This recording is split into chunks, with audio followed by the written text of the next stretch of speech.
no adoraremos a otro Dios. Aleluya. Esa es la enseñanza que Dios trae por medio de su Espíritu en esta mañana a nuestra vida. No adoraremos a otro Dios. Daniel, en su capítulo 3, nos narra una historia que todos los lectores de la Biblia alguna vez hemos pasado por allí. Alguna vez nos hemos detenido a mirar la historia de estos 3 jóvenes judíos que se encontraban en el reino babilonio bajo el mandato de Nabucodonosor. Y es bueno recordarle a usted, mi hermano, que lo ha leído, y tal vez a usted, mi hermano, que no lo ha leído, o mi amigo, que Babilonia era el imperio de la época.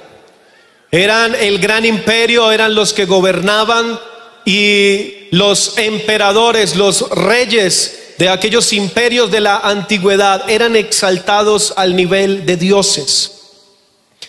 Y el libro de Daniel, el capítulo 3 y el verso 1 inicia con una narración. Quiero invitar a Decon que por favor me ayude.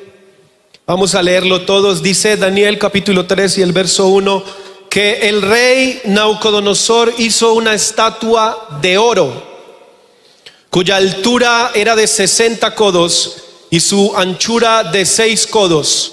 La levantó en el campo de Dura, en la provincia de Babilonia. Lo primero que narra la historia es que este monarca, este rey, levantó una estatua la cual era de oro, y esta estatua era más como un obelisco estilizado que una estatua normal.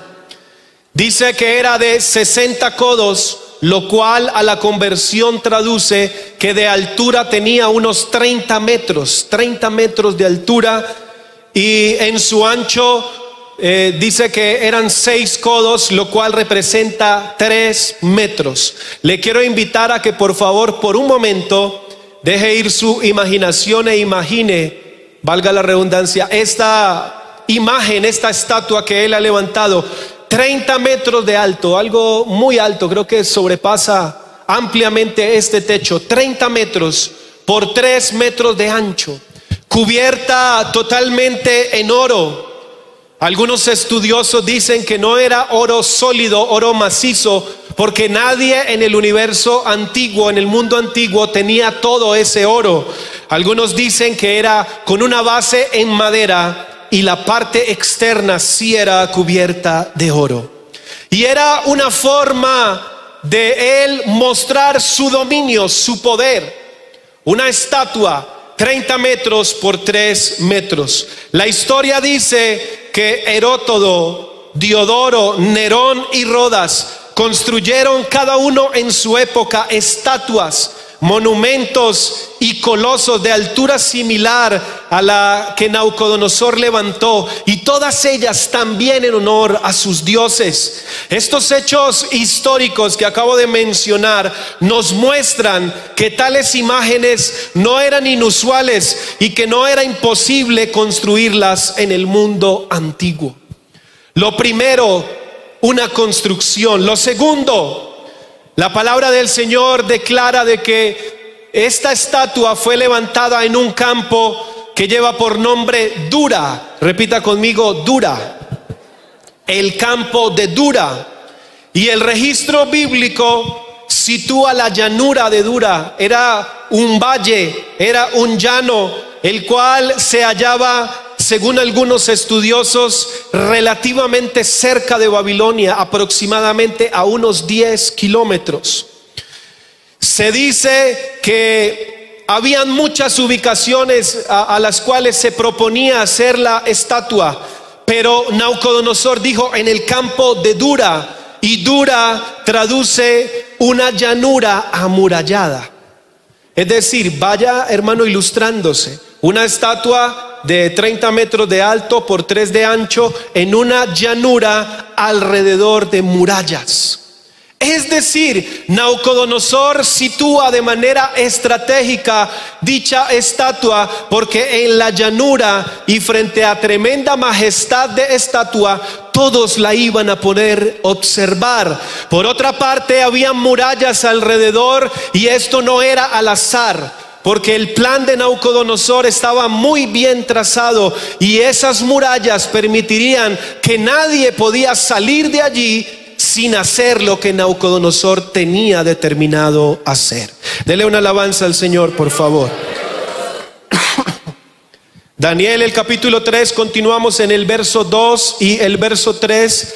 Dice la palabra: y envió el rey Nabucodonosor a que se reuniesen. Y mire a quién invita a él: a ese valle lleno de murallas frente a esa estatua, a los sátrapas, magistrados, capitanes, oidores, tesoreros, consejeros. Verso 2.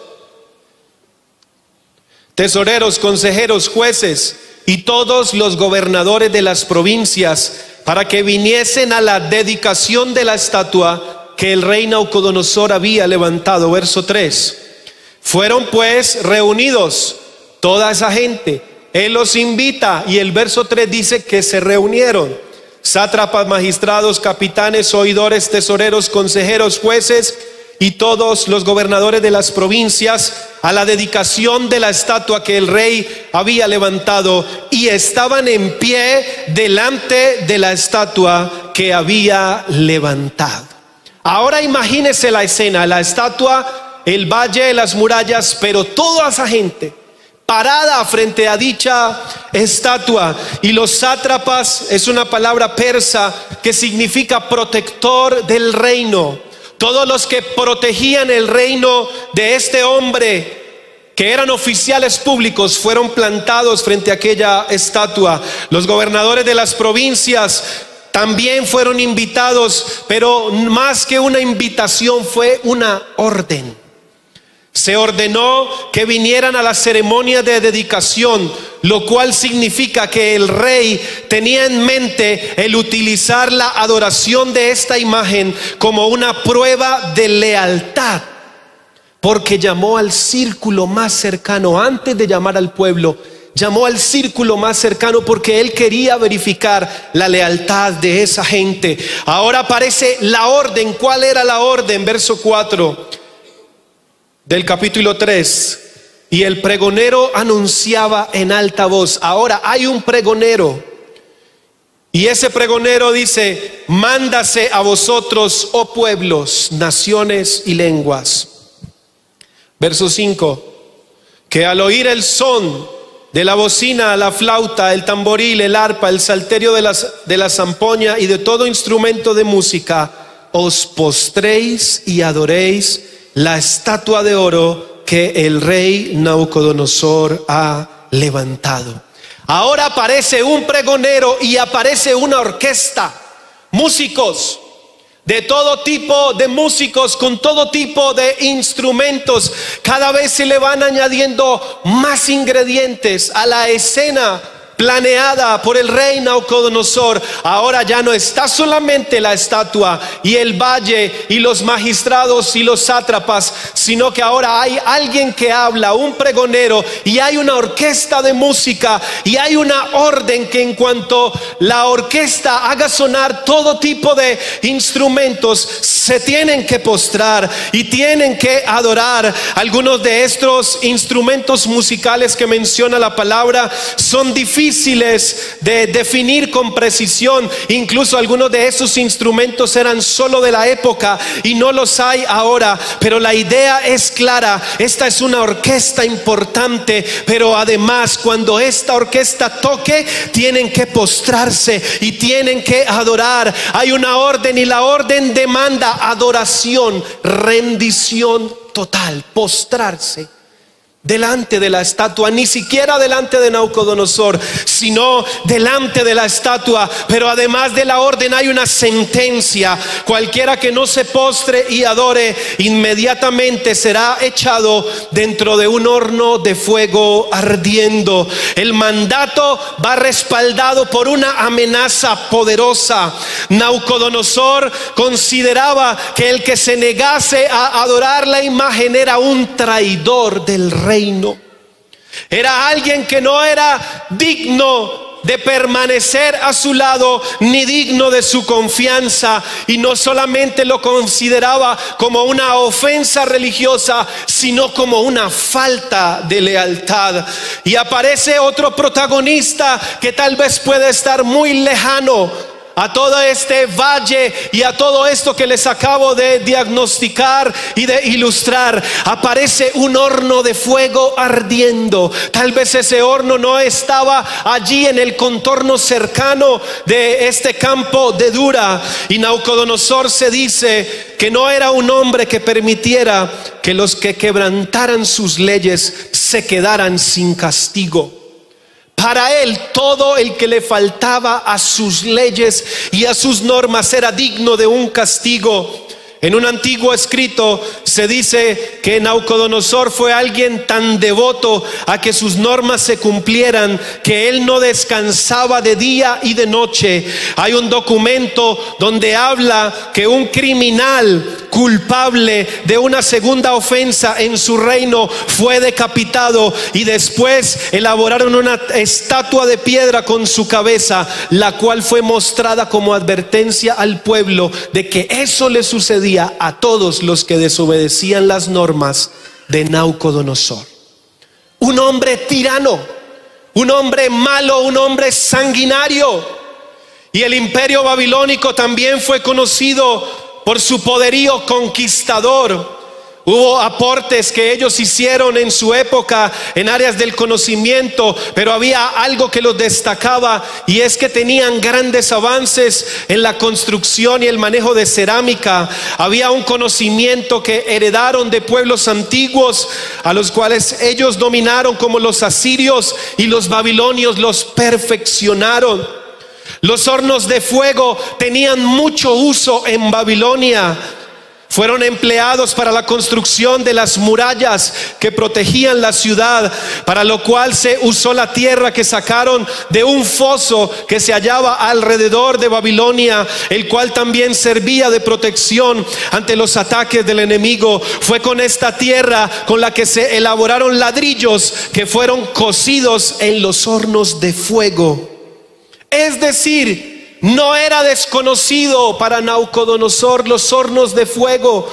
No eran desconocidos para los babilonios, porque allí ellos preparaban todos sus elementos de construcción para levantar murallas y para cimentar su imperio. También en los hornos de fuego se realizaban asfaltos calientes, los cuales se usaban como mortero. Primero levantaban las paredes de los canales que fortalecían las orillas y echaban dicho mortero, y a partir de ese mortero levantaban la gran muralla. Para toda esta obra que les acabo de mencionar, los hornos de fuego eran indispensables, porque no solo se cocían ladrillos allí, sino que también se fundían metales con los que elaboraban armas, herramientas para la construcción, para la agricultura, y metales preciosos para hacer estatuas, las cuales eran levantadas por los reyes. Y aquí me lleva a entrelazar, tal vez esa estatua de 30 metros por 3 había sido fundida en el mismo horno en el que iban a sentenciar a los que no se postraran delante de ella. ¿Hay alguien que le dé una alabanza al Señor?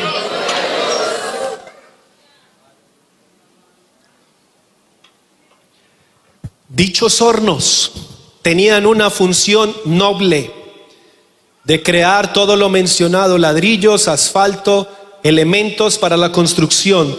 Pero los hornos también fueron empleados como instrumentos de tortura y muerte a todos los que se consideraban desleales al rey. Los mismos hornos en que cocían ladrillos ahora eran instrumentos de muerte. El verso 7 del capítulo 3 nos dice que hubo una gran multitud que obedeció al mandato de Nabucodonosor, por lo cual al oír, verso 7, Daniel capítulo 3 verso 7, por lo cual al oír todos los pueblos el son de la bocina, la flauta, el tamboril, el arpa, el salterio, de la zampoña y de todos los instrumentos de música, todos los pueblos, naciones y lenguas se postraron y adoraron la estatua de oro que el rey Nabucodonosor había levantado. Ahora se consolida el objetivo del rey. Ahora aparece la gran adoración e idolatría que estaba acompañada de música. Y sabe algo, era música elaborada, música bien ejecutada.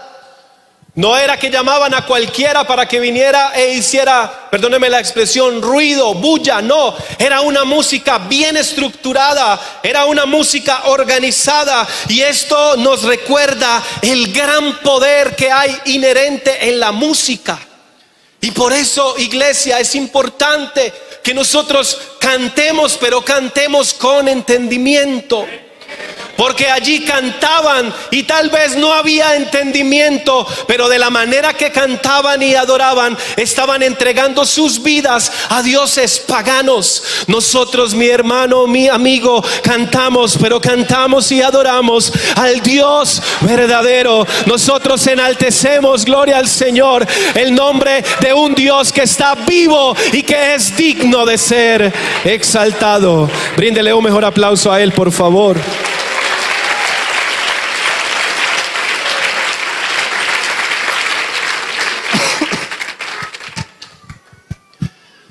Un escritor dijo: tan pronto como empezaron a escuchar, iban postrándose e iban adorando.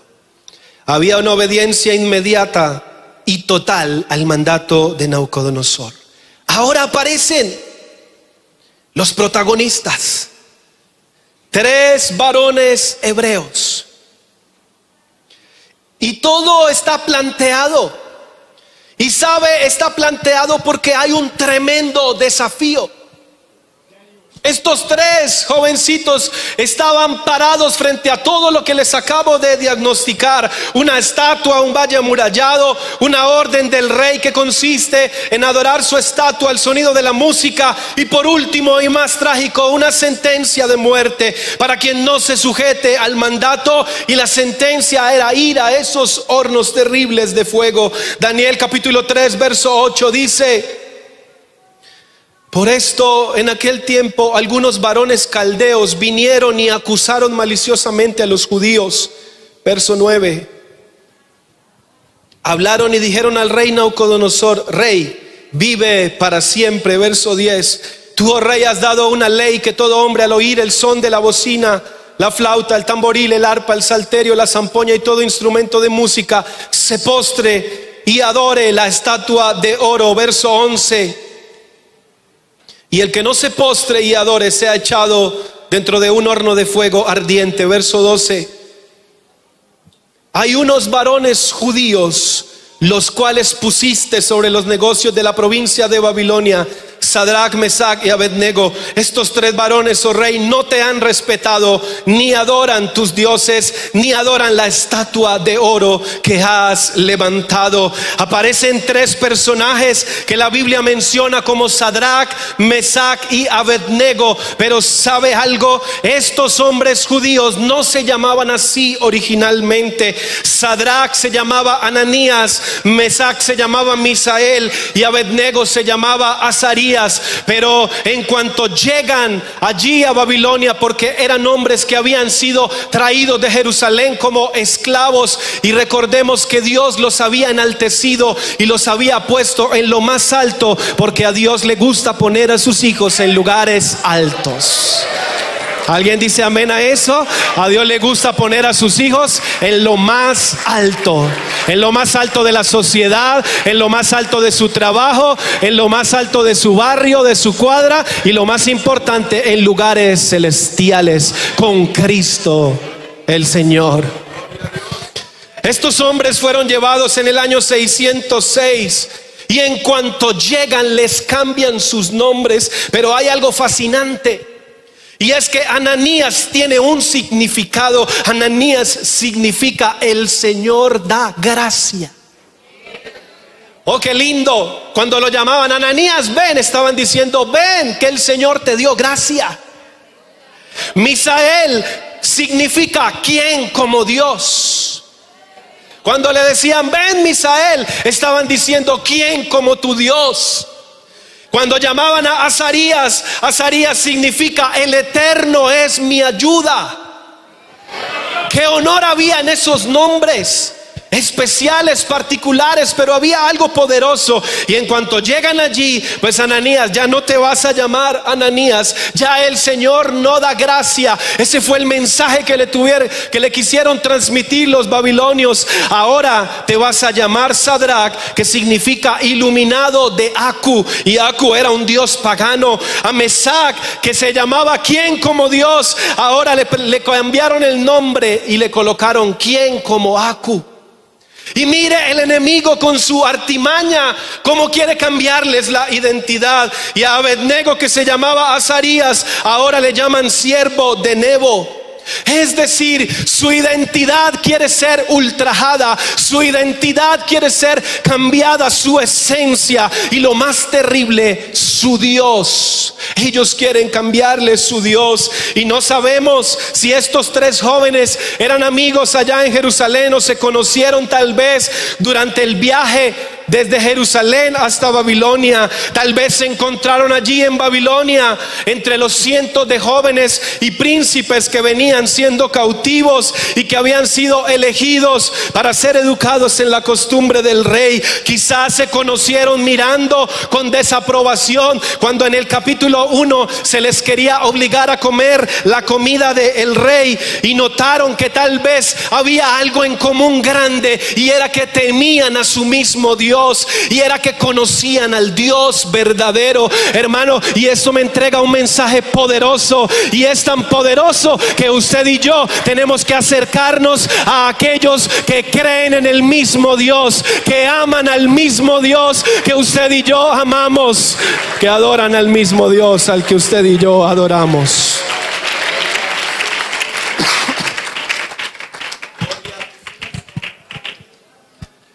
Yo no sé si ellos se conocían allá o si se conocieron en Babilonia, pero se conocieron con Daniel. Y hay algo que sí sabemos, y es que estos cuatro jóvenes juntos consiguieron en la corte del rey, el rey más poderoso del mundo, consiguieron que el Dios verdadero fuera conocido. Oh, gloria al Señor. Gloria a Dios.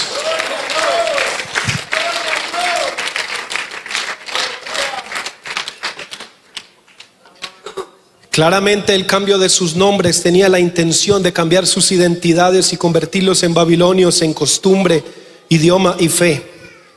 Sin embargo, como la historia lo revelará, los esfuerzos de Nabucodonosor y todos sus súbditos fueron totalmente insuficientes con estos hombres del Dios eterno. Un cambio de nombre no pudo generar en ellos un cambio de Dios. Un simple rey inmortal no iba a cambiar en ellos la fe en el único Dios verdadero. Sus almas estaban fielmente apegadas a su Señor y no permitirían desviarse de su camino para adorar a otros dioses. Por eso en esta mañana estamos hablando de que no adoraremos a otro Dios. Oh, gloria al nombre del Señor Jesucristo. Lastimosamente, estos tres varones estaban a punto de pasar la prueba más tormentosa de sus vidas. Si el exilio y el haber sido separados tal vez de su familia y de su pueblo no había sido suficiente, Nabucodonosor, el terrible rey, sometería su fe a la prueba de fuego, hablando literalmente. El capítulo 3 y verso 13 nos dice que Nabucodonosor decidió entrevistarse personalmente con ellos. Y esto es muy trascendente, porque Nabucodonosor tenía muchos servidores y muchos súbditos, pero en cuanto le dijeron estos tres no se postran, él dijo: no voy a mandar a nadie, yo mismo voy a ir a ver qué es lo que está pasando allí. Verso 13: entonces Nabucodonosor dijo con ira y enojo que trajesen a Sadrach, Mesach y Abednego. Al instante fueron estos traídos delante del rey. Al instante. Acuérdese que este hombre era malvado y en cuanto se enteraba que alguien no cumplía su norma, él tomaba acción. Ya, me los traen ya mismo, que necesito hablar con ellos. Y les dice: es verdad, Sadrach, Mesach y Abednego, que vosotros no honráis a mi Dios, ni adoráis la estatua de oro que he levantado. Ahora pues, ¿estáis dispuestos para que al oír el son de la bocina, la flauta, el tamboril, el arpa, el salterio, la zampoña y todo instrumento de música, os postréis y adoréis a la estatua que he hecho? Porque si no la adoraréis, en la misma hora seréis echados en medio de un horno de fuego ardiente. Y mire lo que dice este atrevido: ¿y qué Dios será aquel que os libre de mis manos? Nabucodonosor no aceptó la acusación de dichos rumores. Él se aseguró de ello en una entrevista personal y les dijo: es verdad. Y esto es una prueba aún más grande para estos tres jóvenes, porque una cosa es estar firmes por Dios, pero algo más grande es permanecer frente al adversario de pie. Una cosa es que envíen emisarios y otra cosa es que el mismo verdugo se pare frente a ellos, porque si no la adoráis seréis echados en un horno de fuego ardiente. Nabucodonosor no toleraría el ser desprestigiado.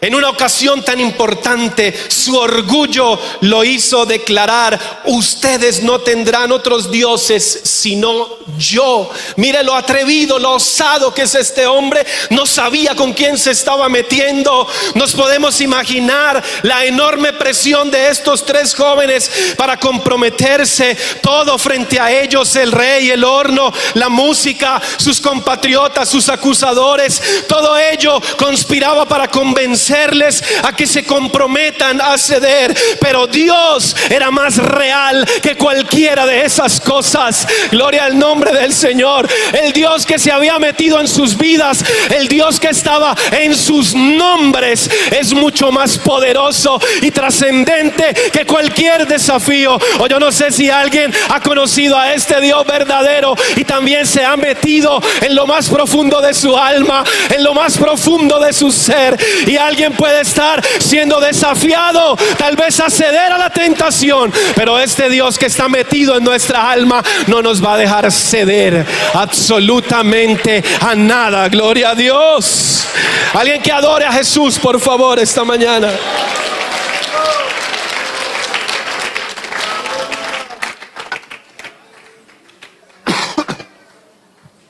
Mi hermano, mi amigo, no juzgues la situación a través de la amenaza del enemigo o por el calor del horno de fuego ardiente.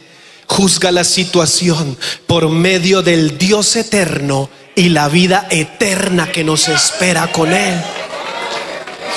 No te quedes en un simple momento, porque nosotros tenemos eternidad. No te enfrasques en tu presente y en que tal vez vas a quedar en vergüenza, porque estoy convencido que Dios no te va a dejar en vergüenza. Aleluya. Y ellos dijeron: no es ni siquiera necesario que te hablemos del tema. Oh, qué osadía tan tremenda, qué poder, qué convicción, qué identidad, qué autoridad hay en estos muchachos.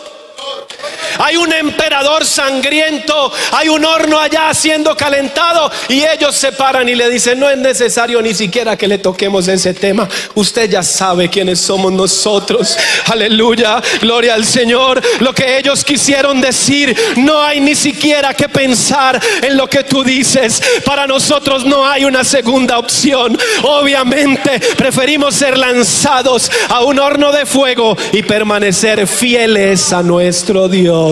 Aleluya. No adoraremos a otro Dios. Su fidelidad al Eterno era tan grande que ellos ni siquiera se tomaron el tiempo de reflexionar sobre la petición. Hermano que me escucha esta mañana, hay cosas que no hay ni siquiera que pensar. Hay propuestas que ni siquiera hay que reflexionar. Simplemente hay que decir: de ese asunto no me hable, porque usted sabe quién soy yo. Porque usted sabe a quién conozco yo, quién es el Dios que está metido en mi vida. Por causa del honor a Dios, estos jóvenes rechazaron perder su fidelidad a Nabucodonosor y a lo que había mandado, gloria al Señor, porque ellos se acordaron que había una orden que está en Éxodo capítulo 20 y el versículo 2, donde dice: yo soy el eterno tu Dios, que te saqué de la tierra de Egipto, de casa de servidumbre. No tendrás dioses ajenos delante de mí, no te harás imagen ni ninguna cosa semejante de lo que esté arriba en el cielo, ni abajo en la tierra, ni en las aguas debajo de la tierra. No te inclinarás a ellas, ni las honrarás, porque yo soy tu Dios, el eterno. Estos muchachos conocen la palabra, esos muchachos saben quiénes son. Aleluya. Y su respuesta siempre declaró fidelidad en su fe a Dios y al mismo tiempo sumisión a la voluntad perfecta de Dios. El verso 17 del capítulo 3 continúa diciendo ellos: hermano, cuánto valor hay en estos hombres, y cuánto necesitamos usted y yo en nuestros días ese valor para hacerle frente a lo que sea, a lo que venga, a la persona física o al ser espiritual que se esté parando frente a nosotros. ¿Cuánto necesitamos esa identidad marcada? Esa pertenencia, ese conocimiento afianzado de quién es este Dios que nos ha cambiado, que nos ha transformado, que nos da vida, que nos sostiene, que nos sustenta. Gloria al Señor. He aquí nuestro Dios, a quien servimos, puede librarnos del horno de fuego ardiente. Estos muchachos no les importó cuán grande, cuán poderoso o cuán sanguinario fuera Nabucodonosor, porque ellos sabían que por encima de Nabucodonosor está el Dios a quien ellos les sirven.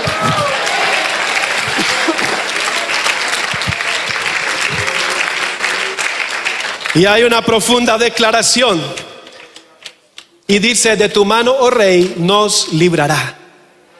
Acuérdese que él hizo una pregunta: ¿qué Dios atrevido este insolente? ¿Qué Dios es el que lo va a poder librar de mi mano? Pues estos muchachos tenían respuesta: nuestro Dios nos va a librar de tu mano. Oh, gloria al Señor.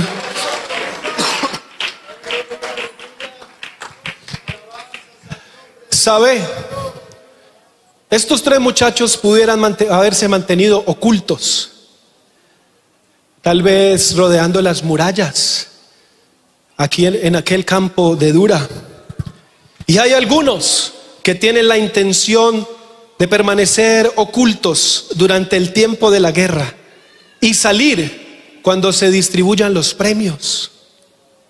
Esperan viajar al cielo por caminos traseros y esconderse en la gloria disfrazados como si esto existiera. Hay un único camino a la gloria, y la palabra lo dice, que es el camino angosto, es el camino estrecho, porque ancho y espacioso es el que conduce a la perdición y muchos ya andan por él, pero estrecho y angosto es el que conduce a la vida eterna. ¿Cómo fue que estos muchachos subieron al frente cuando se dio la orden del rey? Ellos no podían reprimirse, no podían esconderse, no se podían camuflar, porque no se esconde la luz debajo de un armario, porque nuestra identidad se nota, se refleja. Gloria al nombre del Señor. Mi hermano, hijo de Dios, no te escondas más en tu trabajo, frente a tus amistades. No camufles tu identidad frente a tu familia, o no te reprimas frente a los que quieren exhibirte y tal vez hacerte quedar mal por el hecho de ser hijo de Dios. No seas un cristiano de la secreta. Deja que tu luz, que la luz de Cristo alumbre a todo tu alrededor, y experimentarás el honor que significa representar a este Dios poderoso, y que todos sepan quiénes somos, quién es el Dios a quien servimos, quién es el Dios que nos ha librado, que nos ha guardado, que nos sostiene, que nos guía día tras día, que nos ha cambiado la vida. Hermano, Dios no quiere hijos secretos. El vestido del Hijo de Dios no es un vestido militar para camuflarse. Es un vestido para pararnos firmes y mostrar quiénes somos en Dios. Ellos eran hombres públicos, encargados de provincias, y era necesario que dieran ejemplo. Hermano, usted y yo como hijos de Dios en este mundo hemos sido llamados a ser ejemplo, a dar luz. Hemos sido llamados, hermano, a ser lumbreras. Tengan la seguridad, iglesia, de que en algún momento u otro, en las vidas más tranquilas, llegará un momento para tomar una decisión abierta. Llegarán días en los que debemos hablar o demostrar que somos traidores a Dios y a su verdad, o que somos fieles a Él y a todo su reino. Y déjeme decirle que si aún no lo ha vivido, pues prepárese, porque pronto tendrás que demostrar públicamente lo que eres y quién eres. Dios nos va a sacar del camuflaje porque Él quiere saber qué es lo que somos. Dios sacó a esos muchachos de allá y los puso delante de Nabucodonosor porque Él sabía quiénes eran ellos. Dios nos va a sacar, hermano, del anonimato porque Él quiere que todo el mundo sepa quiénes somos nosotros en Él, dentro de Él, dentro de su propósito, dentro de su plan, dentro de su obra. Gloria a Dios.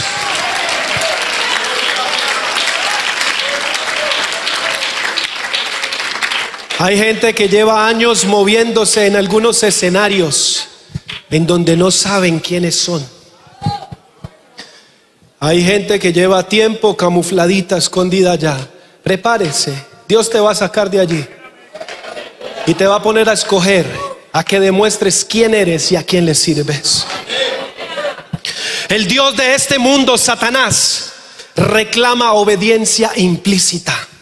El pecado, de una forma u otra, es la imagen que Satanás establece y requiere que sirvamos. Hoy ya no hay una estatua de 30 metros por 3, ya no hay un valle amurallado. No, hoy está el pecado levantándose como esa terrible estatua, mirando a ver quién lo va a adorar. Esa es la imagen que Satanás establece y requiere y demanda servicio. La tiranía del mundo es feroz y cruel.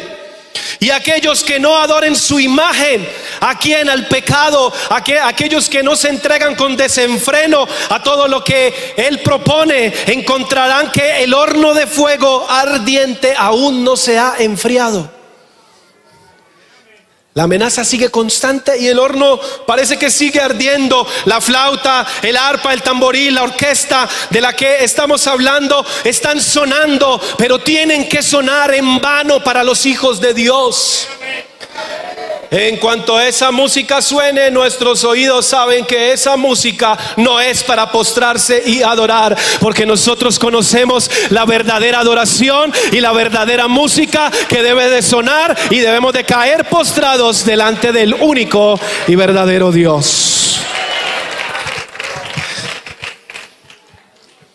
Se debe de tomar una postura. El verdadero creyente debe determinarse a obedecer a Dios antes que al hombre.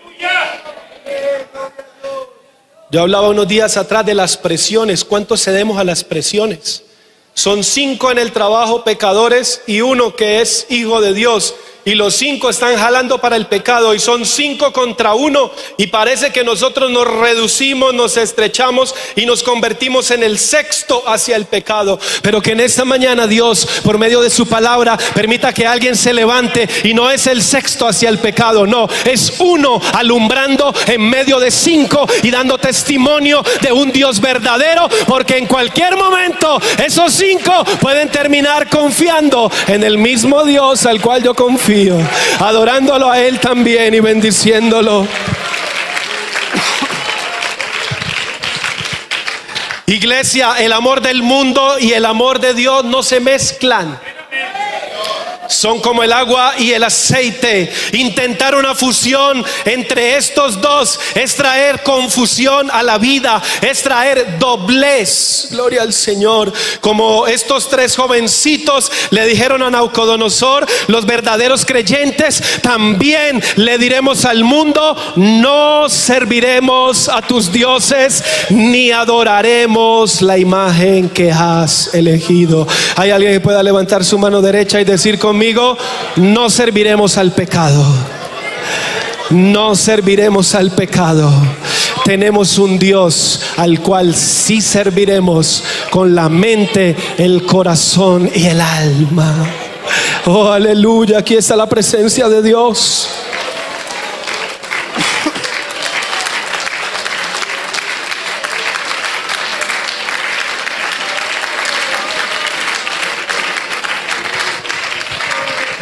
Será algo glorioso que nuestro valor sea mayor que nuestro miedo. Es una decisión valiente. Nunca te arrepentirás si te la juegas por Cristo hasta el final. Muchos son probados con esta tentación. ¿Sabe? Algunos piensan que se pueden obtener muchas ventajas mundanas ganándose el favor de algunos hombres impíos que parecen como pequeños Nabucodonosor, pero esto es un gran peligro. Aquel que es superior, tal vez algunos están a punto de ceder frente a su empleador, su jefe, su patrón, su amigo de toda la vida, y les piden que hagan el mal. Y ahora viene la prueba. Allí se está levantando la terrible estatua. La pregunta es: ¿aguantaremos la hora de la prueba? ¿Podremos soportarlo? Pero es cierto, Nabucodonosor habló en un tono soberbio y altivo, como si no pudiera creer que ningún mortal sobre la tierra pudiera tener la presunción de luchar contra su voluntad. A veces piensan que la única opción es el pecado. A veces piensan que la única opción es el placer, es el deleite, es el alcohol, es las drogas, es la fornicación, es el adulterio. Pero déjeme decirle que no, esa no es la única opción. Hay una opción más grande. Hay una puerta abierta al cielo que se llama santidad, que se llama pureza, que se llama obediencia al Dios de la Biblia. Y por esa puerta hemos entrado los que estamos en este día aquí, y hemos reconocido que no adoraremos a otro Dios. ¿Qué pasó con estos jóvenes? Pues la sentencia se ejecutó. Nabucodonosor no estaba jugando. Acuérdese que decapitó a uno y mandó la cabeza por las regiones para poner temor y que todos le obedecieran. Verso 19: entonces Nabucodonosor se llenó de ira y se demudó el aspecto de su rostro contra Sadrach, Mesach y Abednego, y ordenó que el horno se calentase 7 veces más de lo acostumbrado. Y mandó a hombres muy vigorosos que tenían su ejército que atasen, mire, atasen, los mandó atados, es decir, los amarró. Eso es un detalle muy revelador que vamos a mirar un poco más adelante. Que atasen a Sadrach, Mesach y Abednego para echarnos en el horno de fuego ardiente. Entonces estos varones fueron atados con sus mantos, sus calzas, sus turbantes y sus vestidos, y fueron echados dentro del horno de fuego. Sentencia ejecutada. ¿Y qué pasó? Si es que hablaron con tanta valentía, si es que había tanta convicción, si es que Dios respaldó cada una de sus palabras, ¿qué fue lo que sucedió? ¿Por qué entraron al horno? Pues mi hermano, mi amigo, yo quiero decirle en esta hora que habrá momentos en que Dios evitará la prueba, pero habrá momentos en que Dios permitirá que entremos. Pero ¿sabe algo? Si hemos de entrar, no vamos a entrar solos. Aleluya.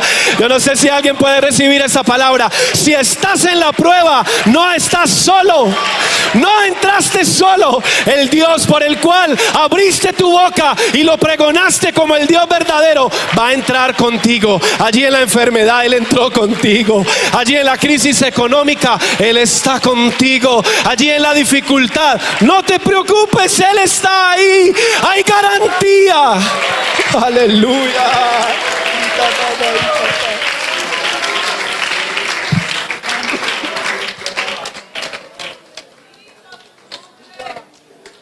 Dios mismo entró con ellos al horno de fuego y mire lo poderoso, les desató y les guardó del calcinante calor de la furia del rey.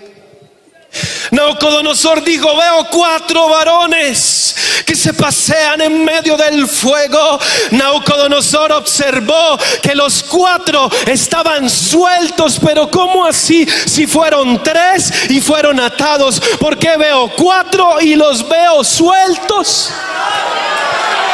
¿Qué es lo que está pasando aquí? Pues está pasando que Dios cambió el escenario. Dios le dio vuelta. Aleluya, gloria al Señor. Le dio la vuelta a la sentencia, porque Él es misericordioso con los suyos. Aleluya. ¿Sabe qué pasó? Que el fuego, lo único que pudo quemar fueron las cuerdas que los ataban. Ah, qué poderoso, hermano. Usted y yo vamos a entrar en la prueba y Dios va a quemar lo que no necesitamos. Dios va a echar fuera lo que no sirve, lo que es inútil. Aleluya. Y Él va a permitir que estemos plenamente libres y sueltos. No solo va a entrar con nosotros, sino que nos va a desatar allá adentro. Conclusiones. Nabucodonosor pensó en su inmensa ignorancia. Por eso yo le decía hace rato, ignorante, atrevido, que no habría un Dios que los pudiese salvar a ellos. Pero ese día conoció al Dios que libra y salva a los suyos. Y sabe algo poderoso, lo conoció no solo de oídas, lo vio. Ah, es que no conoces a uno más poderoso que tú, porque te has hecho Dios en medio de la tierra, porque eres un emperador y tienes unos cuantos terrenos. Pues te voy a demostrar quién es el verdadero Dios. Ese día conoció al Dios que libra y salva a los suyos. Y no solo los libra, sino que Él mismo los acompaña en la hora de la prueba. Mi hermano, en esta hora quiero hablarte a ti. Dios no solo te va a salvar de la destrucción del enemigo, Dios entrará contigo donde sea necesario entrar para que tu pie no resbale. Dios preserva a sus hijos, preserva a los fieles, a los que no adoran a otro. La victoria, escuche esto, la victoria nunca será proporcional al sufrimiento. Nunca. La victoria será mayor, será más grande. Y el honor de resistir al horno de fuego y no adorar a otros dioses por agradar a Dios traerá grandes resultados que se verán reflejados en bendiciones insondables sobre su vida y la mía. Dios nos puede librar de una prueba, o Él puede milagrosamente sostenernos y darnos fuerza en medio de la prueba. Nabucodonosor en su ignorancia pensó que no habría un Dios capaz de salvarlo, pero en ese momento entonces Nabucodonosor tuvo que reconocer la grandeza del Dios de los hebreos. ¿Sabe algo, mi hermano? En tu prueba, en tu dificultad, en tu adversidad, el mundo tendrá que ver quién es el que está con nosotros. Póngase en pie, por favor. Aleluya.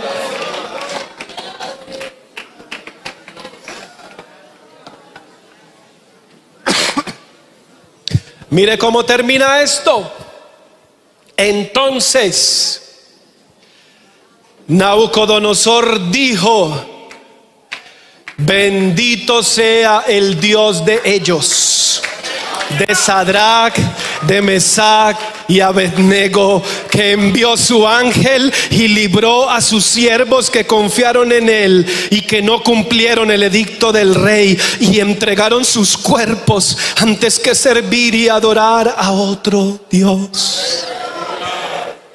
Ah, el tirano, el malo, el asesino, ahora bendiciendo a Dios, honrándolo, glorificándolo por 3 siervos. ¿Cuántos deseamos que todo nuestro entorno nos mire y adoren a Dios? Hay un esposo en casa, hay una esposa, hay unos hijos que están mirando cómo afrontamos la prueba, cómo vivimos, cómo luchamos, qué hacemos frente a la adversidad. Sostente sobre esta palabra que Dios te ha dado y ellos van a venir y van a adorar también a tu Dios. Yo quiero invitar a alguien a este altar que sabe, que conoce al Dios verdadero y quiere venir a darle honra. Alguien que en acción, y permítame la expresión, en acción de rebeldía dice: no adoramos este mundo, no vivimos para el pecado, nos alejamos y nos distanciamos de todo lo que el mundo, sus placeres y sus deleites ofrecen. Oh, gloria al Señor. Nabucodonosor le dio la gloria a Dios, pero él reconoció que este Dios no solo era el Dios de esos muchachos, sino el Dios de toda la tierra. Gloria al Señor. Acuérdese que él preguntó: ¿y qué Dios será aquel que os libre de mis manos? ¿Lo querías conocer, Nabucodonosor? Pues él se presentó y ahora sabe mucho de ese Dios. Que aprendió Nabucodonosor: que él es el Dios de los hebreos, que él envía un ángel salvador, es decir, que este Dios salva. Él conoció que este Dios tiene poder, que este Dios es digno de confianza, que este Dios es digno que se le obedezca y que este Dios demanda lealtad. Mi hermano, este Dios demanda lealtad porque él es celoso. No vas a dar mi adoración, dice el Señor, ni mi gloria a otro Dios. En esta mañana, hermano, Dios ha venido a recordarnos que la gloria es de Él, el honor es para Él. Si algún día te vas a postrar, no te postres ante un problema ni ante el enemigo, póstrate delante del Dios que responde.